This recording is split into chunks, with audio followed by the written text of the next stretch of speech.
Chapitre 18. Zonko, magasin de farce et attrape, 22 mars 2004. Quand Harry arriva au QG le lundi matin, Pritchard lui indiqua qu'il avait enfin reçu le rapport de Dubois, le charpentier. Dubois a trouvé ce qui fait tomber le toit, résuma-t-il d'une voix excitée. Il y a 2 points de rupture dans la poutre maîtresse, des coupures très nettes, assez éloignées et particulièrement bien placées. La charpente a cédé d'un seul coup, à son avis. Particulièrement bien placée, releva Harry. Ça signifie que c'est un professionnel du bois ? Bonne question, admit Pritchard. Au fait, j'ai regardé, pas de Z enregistré comme charpentier dans les livres de la guilde. Mais beaucoup de sorciers savent quelle poutre ils ne doivent pas ensorceler dans leur maison s'ils ne veulent pas qu'elle s'écroule. En plus, cela peut être un simple coup de chance pour celui qui a fait ça. Il lance un sort, puis un second pour assurer le premier, et bingo, il atteint les points de force. On est sûr que ce sont des sortilèges qui ont brisé la poutre ? Se fit préciser Harry.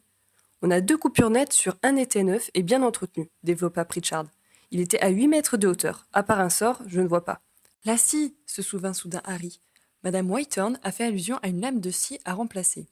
Et si elle avait, je ne sais pas, explosé, et que les lames soient allées se ficher au mauvais endroit ? Pritchard examina cette hypothèse avant de fouiller dans ses papiers. Attends voir. Ah voilà, on a bien retrouvé la scie dans les décombres. Elle a plutôt bien tenu le coup. Et bon, on ira regarder la tête qu'elle a. Mais de toute façon, quelle est la probabilité que 2 lames cèdent en même temps et s'envolent pour sectionner les 2 points précis qui fragilisent le plus notre poutre ? Aussi basse que de sorts appliqués au hasard, admet Harry. Examinons les sortilèges volontaires, alors. Dubois est parti sur cette hypothèse et a tenté de déterminer d'où il avait pu être jeté. Il pense que c'est la petite butte qui se trouve juste en dehors du périmètre de la cour. Harry regarda le croquis dessiné par le père d'Olivier et le compara à son image mentale des lieux. De là, on est à moins de 20 mètres du bâtiment, et on surplombe l'endroit. Par contre, il faut une puissance importante pour sectionner une poutre de cette taille de si loin. Je pense que c'est à la portée de tout sorcier ou sorcière dans la force de l'âge ou raisonnablement puissant, répliqua Pritchard. Ce sont les fenêtres de bureau et des mages ingénieurs qui donnent de ce côté, se souvint Harry. Et l'atelier se dresse entre la butte et l'entrepôt, ce qui fait que Ketteridge n'aurait pas pu l'apercevoir. Il faisait pratiquement nuit. N'importe qui aurait pu arriver de la cheminée publique la plus proche et se tenir là sans être dérangé. Et merde ! J'ai demandé un rapport du département des transports magiques, précisa Pritchard, d'une voix indiquant qu'il ne s'attendait pas à un miracle. Harry échangea avec son partenaire un regard résigné. Peu de chance que leur coupable ait laissé des traces aussi évidentes derrière lui. Et de ton côté, s'enquit Pritchard, je ne t'ai pas revu vendredi après-midi. Harry lui résuma ses recherches sur les Z, ainsi que ce qu'il avait découvert avec le brigadier dans les notes du défunt. Z est sans doute lié à une affaire d'argent, conclut-il. Et que vas-tu faire maintenant ? Demanda Pritchard. On va tâcher de savoir à quel nom est ce compte bancaire et comprendre pourquoi Whitehorn se posait des questions dessus. Même si cela n'a rien à voir avec sa mort, c'est peut-être un délit qui nous concerne. Nous ou la police magique, rectifia Pritchard. Nous servons les mêmes intérêts, se défendit Harry. Comme son partenaire ne répondait pas, il plaida. On ne peut pas abandonner cette piste sans vérifier, non ? Je n'ai jamais dit qu'il fallait la laisser tomber, affirma Pritchard. Mais tu n'as pas l'air très intéressé. Ça fait 5 ans que tu es Aurore, lui rappela Pritchard. Tu es assez grand pour éplucher des documents et faire les recherches connexes sans avoir besoin de mon aide. J'ai lu tes rapports et je n'y ai rien trouvé à redire. Harry ressentit une grande satisfaction. Ce qu'il avait pris pour du désintérêt était au contraire de la confiance, qui n'excluait pas un certain contrôle. D'ailleurs, tu m'as convaincu, reprit Pritchard. On va aller voir la famille Zonko dès cet après-midi.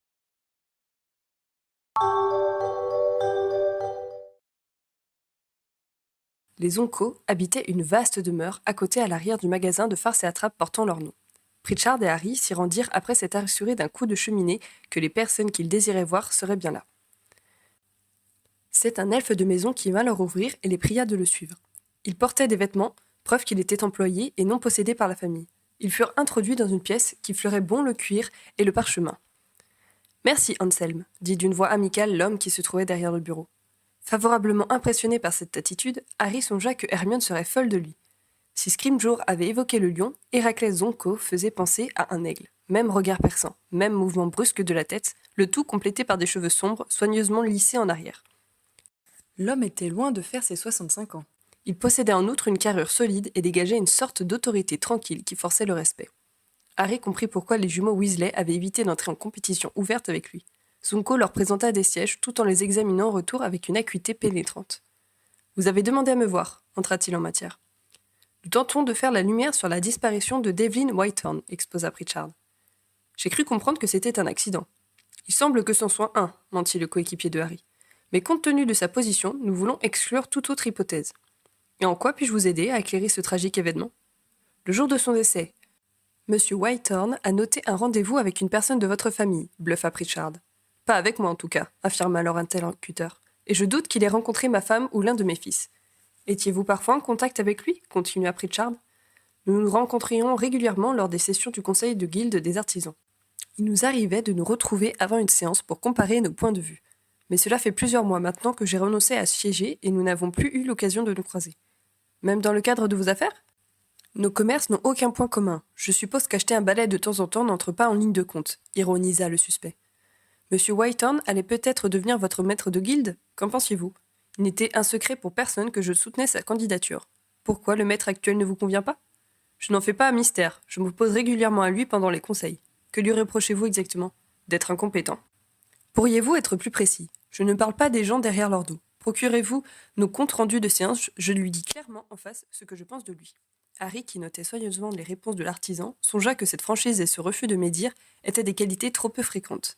« Pourquoi ne vous êtes-vous pas présenté au poste de maître à sa place alors ?» demanda Harry, se souvenant que Ron et George se posaient la question. « Vous êtes connu et apprécié. Vous auriez eu toutes vos chances. Aux dernières élections, j'étais trop occupé à remettre sur pied mon magasin après 1 an d'absence. Et cette année… » Zonko garda le silence plusieurs secondes avant de s'enquérir. « Puis-je avoir l'assurance que cela ne sera pas divulgué ? Dans la mesure où ce n'est pas un élément déterminant dans notre enquête, indiqua Pritchard. Ça ne l'est pas. J'ai appris il y a 3 mois que j'étais malade. La médecine ne peut rien pour moi. Et j'en ai pour un peu moins d'1 an maintenant. J'ai décidé d'accorder chacun de mes jours de sursis à ma famille. Si vous faites des recherches en ce sens, vous découvrirez que je ne suis plus le patron de l'entreprise qui porte mon nom. J'ai passé la main à mon fils aîné. Il y avait tant de fierté dans son regard que ni Harry ni Pritchard ne se risquèrent à exprimer leur sympathie. Pensez-vous que quelqu'un avait intérêt à voir M. Whitehorn disparaître ? Héraclès Zonko réfléchit quelques instants avant de donner ses conclusions. La première personne à laquelle on peut songer, c'est son concurrent direct pour l'élection, Aurelian Flamel. Sauf qu'il n'aurait jamais les tripes de faire ça. Et qui tiendrait à ce que Flamel reste à ce poste ? Beaucoup de monde, sans doute. Mais de là à aller jusqu'au meurtre, quels que soient les ennemis qu'il s'est fait dans la profession, je n'imagine personne opter pour une solution aussi définitive. Vous pensez à quelqu'un en particulier ? Je vous ai déjà dit que je n'étais pas sorcière hebdo. Il y a une différence entre colporter les ragots et témoigner dans une affaire criminelle, plaida Pritchard. Qu'est-ce qui vous fait croire que c'est un meurtre ? Riposta Zonko. C'est juste une hypothèse, prétendit Pritchard. Je ne suis pas né de la dernière pluie. Vous ne m'interrogeriez pas ainsi si vous n'aviez pas de vagues soupçons. Je pense que vous avez la preuve que ce n'est pas un accident et vous voulez coincer le responsable. Il se tut, attendant manifestement confirmation de son hypothèse. Il y a certains éléments qui ne collent pas avec la thèse de l'accident, concéda Pritchard. Allez-vous nous aider ? L'homme garda un moment de silence. Devlin Whitehorn était quelqu'un de bien. J'espère que celui qui a fait ça ira à Azkaban. Vous connaissez bien Devlin Whitehorn ? Non, mais on se fréquente depuis un bon moment. Expliquez-nous ça. Héraclès Zonko se renversa dans son fauteuil et commença. Je suppose qu'on a dû se croiser à Poudlard, mais comme nous n'étions ni dans la même maison, ni de la même année, on ne s'est jamais parlé. J'avais déjà monté mon entreprise quand il a proposé son modèle de ballet révolutionnaire. C'était modeste pour commencer, cela n'a décollé qu'après la Première Guerre, fin 81, début 82. Grâce à vous, Monsieur Potter, les gens se sont sentis libérés et ils avaient envie de faire la fête après ces années de terreur. Je suis rentré au conseil de la Guilde des artisans en 1990. C'est là que j'ai rencontré Whitehorn. Il s'interrompit quelques instants, comme s'il cherchait à exprimer au mieux ce qu'il voulait dire. Pour pas mal de choses, nous avions la même façon de voir, reprit-il. Pour le reste, cela nous donnait l'occasion d'argumenter sans fin devant une bière au beurre 2 ou 3 fois par an. Je l'appréciais beaucoup, et je pense pouvoir affirmer que c'était réciproque. Puis il y a eu la Seconde Guerre, et comme vous le savez sans doute, j'ai tout fermé et je me suis réfugié dans le monde moldu pour mettre à l'abri ma femme, qui n'est pas sorcière, et mes enfants qui avaient le tort de ne pas être sang pur. Harry et Pritchard hochèrent la tête. La guerre finie, joli travail une fois de plus, Monsieur Potter, il a fallu que je reprenne tout à zéro. Heureusement, la conjoncture était favorable et je pense avoir remis mon affaire à flot. C'est un grand soulagement pour moi de savoir que je m'en irai en laissant un commerce sain à mes enfants. Sans faire partie du conseil, je suivais de près les affaires de la guilde et je n'ai pas eu le sentiment que Flamel remplissait bien son rôle. Quand Whitehorn a commencé sa campagne, j'ai fait connaître que j'étais de son côté. Mais je ne suis pas allé plus loin. Comme je vous l'ai expliqué, mon intention est de vivre paisiblement le temps qu'il me reste et de me consacrer à ma famille. Je ne voulais donc pas m'en mêler plus que nécessaire. Vous ne l'avez pas vu dernièrement ? Non, je l'ai rencontré il y a 2 mois environ sur le chemin de traverse. Nous étions pressés tous les deux et nous avons juste échangé une poignée de main. Pensez-vous que son engagement politique lui ait généré des ennemis précis? Tout engagement génère des ennemis. Ce n'était pas Harry qui allait le contredire. Aucune idée d'une personne ayant vraiment intérêt à ce qu'il disparaisse? Pas de nom en tête.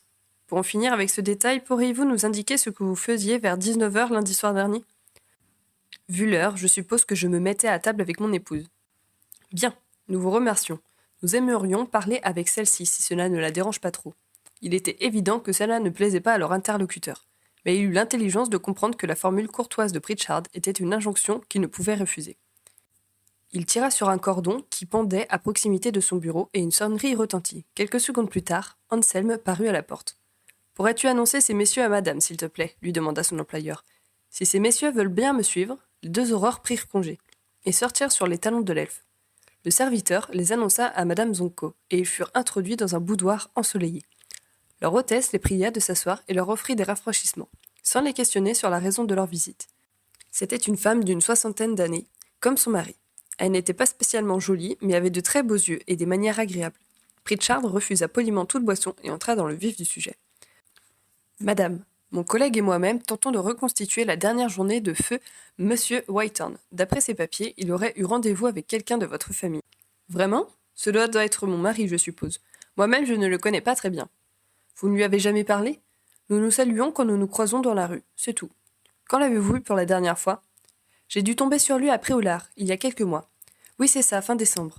Nous avons échangé 2 mots dans la grande rue. Je faisais mes achats de Noël et je suppose que lui aussi. Nous n'avons rien dit d'important. Je lui ai demandé des nouvelles de sa famille, il en a fait autant, et nous avons continué notre chemin. « Madame, avez-vous un compte dans une banque moldue ?» lui demanda Harry. Elle écarquilla les yeux à cette question. « Oui, effectivement. Cela nous a bien rendu service quand nous avons dû fuir pour éviter d'être arrêtés par le ministère pendant la guerre. J'avais un peu d'argent dessus me venant de mes parents, et cela nous a permis de subsister le temps que nous vendions mes bijoux. »« Et actuellement, vous y avez encore beaucoup d'argent ?» insista Harry. « L'équivalent d'1 millier de galions, au cas où les choses tourneraient mal de nouveau. » « Nous faisons confiance au ministre Shacklebot, spécifia-t-elle. Mais nous avons déjà connu 2 guerres, alors nous prenons des précautions. » « Serait-il possible de nous faire voir un relevé de banque récent ?» s'obstina Harry. Elle parut surprise, mais se leva et alla fouiller dans un secrétaire. Elle lui remit un papier à intitulé de la Lloyd Bank, daté de 2 semaines. Les avoirs s'élevaient à 5 000 livres, à peu près 1000 galions. En effet, calcula rapidement Harry. Sous le regard décontenancé de la femme, il jeta un sort de duplication sur le document avant de le lui rendre. Elle confirma ensuite que son mari et elle se mettaient à table à 19h le soir et qu'elle ne se souvenait pas qu'il y ait dérogé la semaine précédente. Ils prirent congé.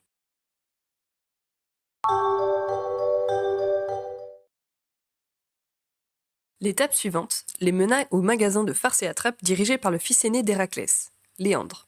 Il les accueillit sans surprise manifeste, ce qui fit supposer aux aurores que son père avait dû l'appeler par cheminée pour le prévenir.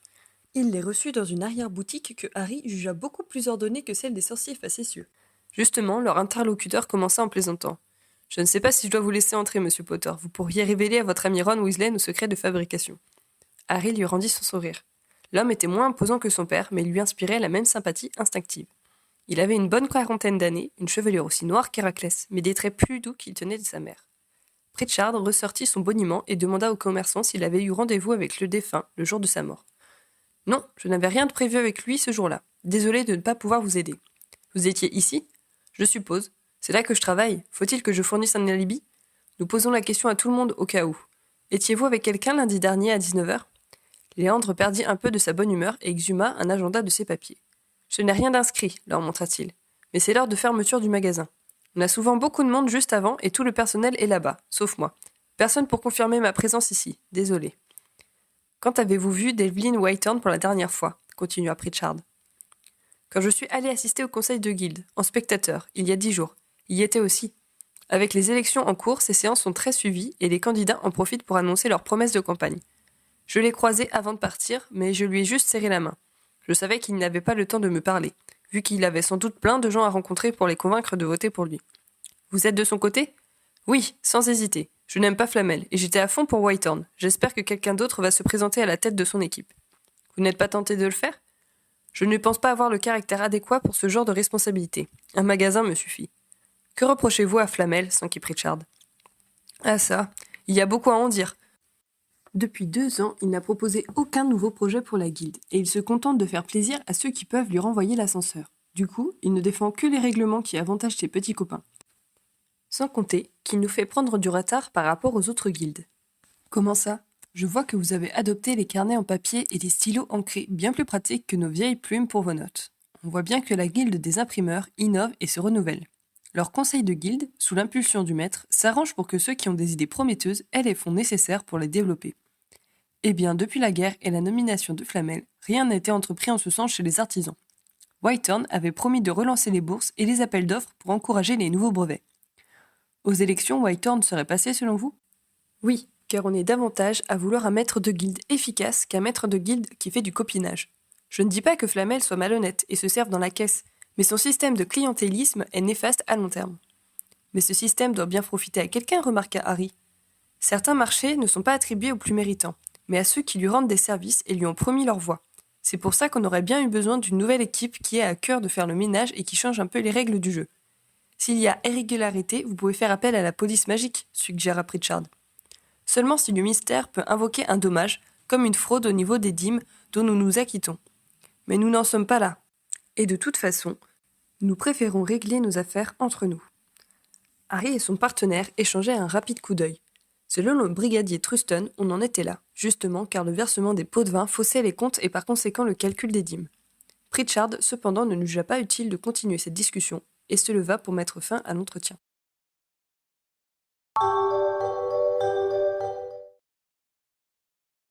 Harry et son partenaire rendirent visite ensuite à Dorian Zonko, le second fils d'Héraclès, au haras de Bronston, où il travaillait. Un employé leur indiqua où se trouvait celui qu'ils cherchaient. En marchant le long des box, Harry eut une pensée pour Madame Maxine et ses arbraxins. En entrant dans la salle, ils furent saisis par l'odeur d'alcool qui se dégageait de l'abreuvoir. Harry se souvint alors de son cours de soin en créatures magiques. Ces bêtes ne buvaient que du whisky pur malt. Dorian Zonko semblait examiner un magnifique étonane dont il flattait l'encolure. L'homme avait 35 ans. Il avait une carrure nettement moins imposante que son père et son frère aîné. Harry jugea cependant qu'il était assez séduisant et devait avoir du succès auprès des femmes. Après avoir noté leur présence, le vétérimage s'essuya les mains sur sa robe et se laissa tomber sur une botte de paille en leur faisant signe qu'il les écoutait.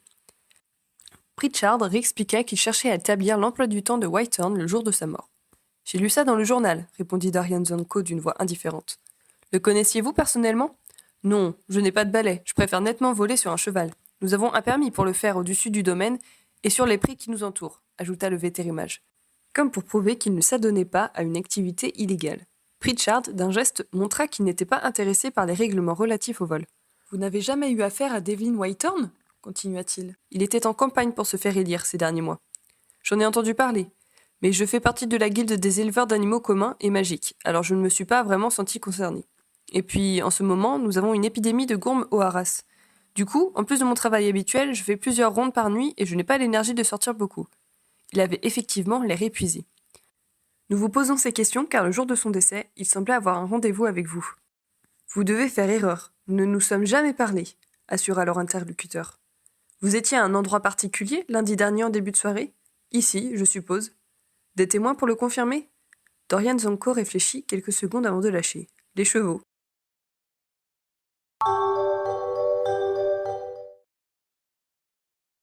De retour au ministère, Harry passa au bureau de la police magique et proposa à Truston de déjeuner avec lui. Ils se rendirent au troll affamé sur le chemin de traverse, là où travaillait Anna Abbott. Celle-ci fut ravie de voir Harry et leur trouva une table isolée. Le jeune Aurore résuma au brigadier le contenu du rapport du charpentier, les entretiens qu'ils avaient eus avec les membres de la famille Zonko, et lui confia la copie du relevé bancaire de Madame Zonko. Le policier nota frénétiquement tous ces nouveaux éléments.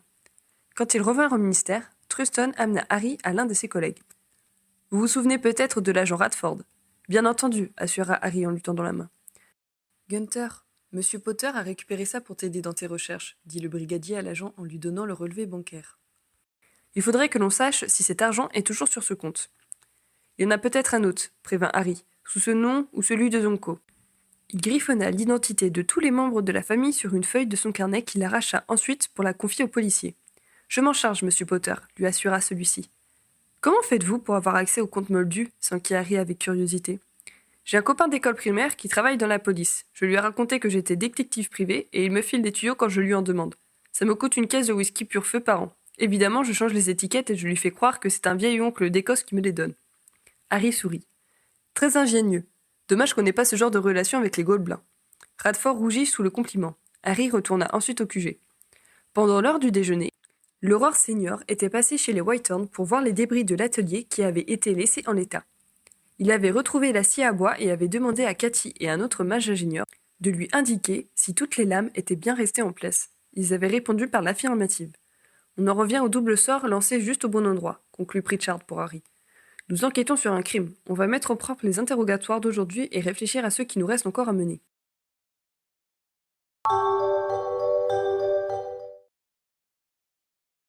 En fin d'après-midi, Harry se rendit chez Bill et Fleur à la chaumière aux coquillages. Il aurait pu passer la veille, mais il avait hésité à lancer Bill sur des recherches qui n'auraient peut-être mené à rien. Maintenant qu'il avait pratiquement la certitude que l'effondrement du bâtiment n'était pas accidentel et que son partenaire prenait réellement au sérieux la piste Z, il avait moins l'impression de faire prendre des risques non justifiés à son beau-frère. Le maître de maison n'était pas encore rentré du travail, mais Fleur l'accueillit avec dans les bras la petite Dominique qui avait 9 mois désormais. « Harry, c'est gentil de passer me voir », sourit-elle manifestement ravie. « Cela fait trop longtemps que je ne suis pas venue ici, reconnut-il. Je suppose que ta visite a une raison particulière, devina Fleur. J'aurais voulu parler à Bill. Il va rentrer d'ici une demi-heure. Tu peux aller le rejoindre à la banque si tu es pressé. Les gobelins ne m'aiment pas trop, lui rappela Harry. Finalement, il la suivit dans la cuisine. Elle lui colla Dominique dans les bras et entreprit de préparer le dîner, tout en surveillant Victoire qui dessinait sur la table. Il débattait des chances pour les Harpies de gagner la coupe de la Ligue sans Gwennold Jones quand Bill arriva. L'aîné des Weasley prit sa cadette contre lui et les deux hommes passèrent au salon. « Je peux t'aider, Harry » demanda le briseur de sorts. « J'aurais besoin d'un renseignement. Par contre, je ne veux pas que tu risques ta place pour moi. Donc si cela peut te mettre en délicatesse avec tes employeurs, je me débrouillerai autrement. Dis toujours ? J'ai le numéro d'un coffre, et j'aimerais savoir qui en est le titulaire. Pas de problème, assura Bill. Si tu pouvais me dire combien il y a dessus, ça serait un plus, ajouta Harry. Sans te faire mal voir par tes patrons, bien sûr. Je ferai de mon mieux. Cela ne rassura pas Harry. Il ne voulait pas que Bill fasse son maximum, mais qu'il fasse en sorte de garder sa place. Il ne réitéra cependant pas ses appels à la prudence car il savait que cela ne servirait à rien. Il demanda. Le change livre-galion, c'est courant ? C'est par période. On a une petite centaine d'opérations à effectuer au mois d'août quand les parents moldus viennent se procurer les fournitures scolaires de leurs enfants. Il y en a aussi quelques-unes pendant les petites vacances pour compléter les achats. Il y a également les héritages. Généralement, une fois que tout est réglé, les sorciers vident leurs coffres moldus et convertissent ce qu'ils ont récupéré. Vous faites aussi du change dans l'autre sens ? De plus en plus. C'est marrant, mais Hermione m'a posé la même question il y a quelques mois. Je dirais qu'il y a 200 sorciers qui font régulièrement du change et 5 fois plus occasionnellement. Qu'est-ce qui peut mettre la puce à l'oreille d'un sorcier ? Dans quel sens ? Pourquoi un sorcier s'étonnerait-il de voir quelqu'un effectuer une opération de change au guichet ? Cela pourrait être un moldu hors des vacances scolaires, ce qui est rare, ou bien un sorcier qui fait de grosses opérations à répétition. Les affaires sorciers moldus, ça n'existe pas ? Pratiquement pas, non. C'est quoi pour toi une grosse opération ? Questionna Harry. Plus de 150 galions. Combien changes-tu, toi, pour tes journées chez les moldus ? J'ai rarement besoin de plus de 20. 50 quand on se rachète des vêtements, Ginny et moi. Bill laissa le silence retomber avant de demander. Tu pourrais m'en dire plus ? C'est assez léger, en fait. On a retrouvé une note où il y avait écrit « Vérifiez ce que trafique Z ». Le numéro de coffre que je t'ai donné avait également été inscrit par la même personne. À ça, tu peux ajouter une mention indiquant le cours du galion par rapport au livre sterling. On essaie de comprendre ce que voulait dire celui qui a écrit tout ça. Il ne veut pas s'expliquer ? Il est mort. Ça ne serait pas Whitehorn, par exemple ? Harry se souvint que Bill faisait également partie de la guilde des artisans. « Tu peux garder ça pour toi ?» demanda-t-il. « D'accord, je vais faire mon possible pour t'apporter des réponses. »« Bill, je ne veux pas que tu sois mis à la porte à cause de moi, » s'inquiéta Harry. « C'est à nous d'enquêter. Tu sais, je n'y tiens pas plus que ça à mon boulot. Je commence à ne plus bien supporter mon KGB. J'ai fait une demande pour être muté sur le terrain en Angleterre, mais ça fait des mois maintenant, et je ne vois rien venir. Alors si je peux te rendre service avant de tirer ma révérence et trouver autre chose, je serai satisfait. Et puis je ne vois pas comment tu peux récupérer ces renseignements sans qu'un sorcier prenne quelques risques. » Harry était partagé. Il savait qu'il se sentirait coupable si son beau-frère se faisait renvoyer. Mais cela faisait longtemps qu'il n'avait pas vu une expression aussi enthousiaste sur son visage. « D'accord, fais de ton mieux, » soupira-t-il, sachant que c'est ce qu'il ferait de toute façon. « Je vais bien m'amuser, » dit Bill avec satisfaction, ce qui ne rassura pas vraiment Harry.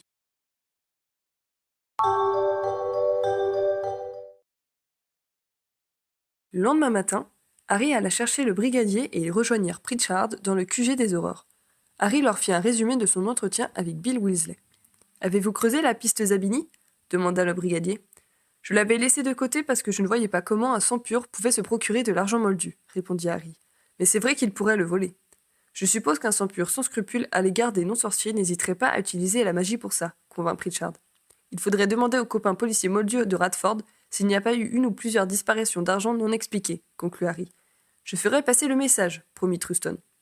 Et nous, on va rendre une petite visite au sieur Zabini, décida Pritchard. Blaise Zabini était derrière le comptoir de la boutique de réparation de matériel ménager magique quand Harry et son partenaire s'y présentèrent. Zabini, le salua Harry. Son ancien condisciple s'était nettement crispé en découvrant ses visiteurs. Potter, constata-t-il lentement. Il prit la mesure des deux aurores et demanda d'une voix contrôlée. C'est pourquoi ? Quelques questions à poser, répliqua Pritchard. Harry observa leur suspect. Il avait nettement perdu la morgue qui le caractérisait du temps où ils fréquentaient tous les deux Poudlard. Ses vêtements étaient d'un tissu de mauvaise qualité, visiblement usés, même s'ils étaient propres et soigneusement répassés. Il ne roulait pas sur l'or. S'il avait commis une action qui avait étonné Whitehorn, cela ne l'avait manifestement pas enrichi. Mais l'aurore savait qu'il ne fallait pas s'y fier. La vie de Zabini s'était sérieusement détériorée depuis sa jeunesse, et il désirait peut-être prendre une revanche sur les revers qu'il avait dû subir. Quel genre de question ? On va commencer par votre emploi du temps, répondit Pritchard. Où étiez-vous en fin d'après-midi lundi de la semaine dernière ? Je travaille jusqu'à 19h le soir. Tous les jours ? Oui, sauf le vendredi. Vous n'y étiez pas en congé ? Je n'en ai pas eu depuis Noël. Avez-vous des témoins pour ce jour-là ? Zabini prit le temps de la réflexion et dit « Je crois que j'ai réparé une machine à laver en fin de journée. Ça doit être noté sur le cahier de rendez-vous. »« On peut le voir ?» demanda Pritchard. Zabini ne parut pas apprécier cette proposition. « Écoutez, je ne sais pas ce que vous essayez de me mettre sur le dos, mais moi je n'ai rien à me reprocher. Dans ce cas, vous n'avez rien à craindre. Sauf si mon patron me vire à cause de vous. Commençons par vérifier votre emploi du temps. Après, on verra ce qu'on dira à votre patron. » Ne se laissa pas démonter Pritchard. Zabini serra les dents et se dirigea vers l'arrière-boutique, les deux aurores sur les talons. Un homme sec comme un clou était installé derrière un bureau. « Puis-je consulter le cahier de rendez-vous » demanda Blaise. « Oui, il est juste là. » L'homme leva les yeux et découvrit ses visiteurs. Il bondit de sa chaise. « Monsieur Potter, je suis honoré. Puis-je vous aider ?»« Nous faisons une simple enquête administrative, » expliqua charitablement Pritchard. « Puis-je vous poser quelques questions sur votre employé ? Il y a un problème, s'enquit le patron. « Aucun. Nous n'avons pour l'instant rien à reprocher à monsieur Zabini. Potter, tu regardes le cahier ?» Harry laissa son équipier procéder à l'interrogatoire et retourna dans le magasin avec Blaise. « Voilà, c'est marqué là. J'étais de 18h à 18h30 chez Madame Kins pour une réparation, lut le suspect. Et entre 18h30 et 19h ? Je suppose que je suis rentré et que j'ai tenu le magasin jusqu'à la fermeture. On t'a vu ? » Sans répondre, Zabini ouvrit un autre cahier qui était sur le comptoir et le montra à Harry. Une dizaine de personnes avaient déposé un objet à réparer ce jour-là, mais les heures de passage n'étaient pas précisées. Le dernier, c'est moi qui l'ai réceptionné, se souvint Blaise. C'était donc après mon retour. Harry nota le nom du client. « T'es content ?» lui demanda agressivement son ancien condisciple. « Je fais mon enquête, c'est tout, se défendit Harry. »« Mais tant mieux si ça tombe sur des serpentards, » fit aigrement Zabini. « Il y a des serpentards chez les aurores, » riposta Harry agacé. « Il ne faut pas me mettre tout sur le dos non plus. » Ils se regardèrent froidement jusqu'à ce que Pritchard les rejoigne. « Restez dans le coin pendant les semaines qui viennent, » conseilla celui-ci à Zabini. Blaise haussa légèrement les épaules, comme s'il trouvait la remarque inutile. « Alors ?» demanda Pritchard quand ils se furent éloignés. « Il semble avoir un alibi. On va le vérifier, mais ça m'étonnerait qu'il ait menti là-dessus. Le patron est content de lui. Il paraît qu'il travaille dur et que les clients sont satisfaits de ses réparations. Il ne le paie pas énormément, mais Zabini a de quoi vivre décemment. » Ils se rendirent chez Madame Kins qui confirma que Zabini avait bien passé une demi-heure dans la maison le soir de la mort de Whitehorn. Elle leur montra même la buanderie et la nouvelle machine que le jeune homme avait installée. D'après ses dires, elle était restée tout le temps avec lui sans doute à discuter, car elle semblait plutôt bavarde. Ensuite, ils passèrent chez un certain Monsieur Furmage, qui se souvenait très bien avoir vu Blaise à la boutique ce soir-là. « J'ai souvent des appareils qui tombent en panne parce qu'ils ne sont pas tout neufs, mais je n'ai pas l'argent pour en racheter. Ce garçon, Zabini, qu'il s'appelle, il me semble, est très doué. Il me fait des sortilèges très astucieux pour donner une seconde vie à mes machines. Je pense qu'il gaspille son potentiel à faire ce travail. Il pourrait être enchanteur, pour le moins. J'ai cru comprendre qu'il avait fait des petites erreurs de jeunesse. Quelle pitié !» Harry ne considérait pas que des Doloris envoyés sur d'autres élèves fussent une petite erreur de jeunesse, même s'il devait bien reconnaître qu'il n'était pas particulièrement bien placé pour lui jeter la pierre. « Bon, » conclut Pritchard quand ils retournèrent au QG. « Au moins on sait qu'il n'était pas là-bas. Par contre, rien ne nous a dit qu'il ne trafique pas et qu'il n'a pas un complice qui a fait le sale boulot. » Harry fut heureux que ce ne soit pas lui qui le fasse remarquer.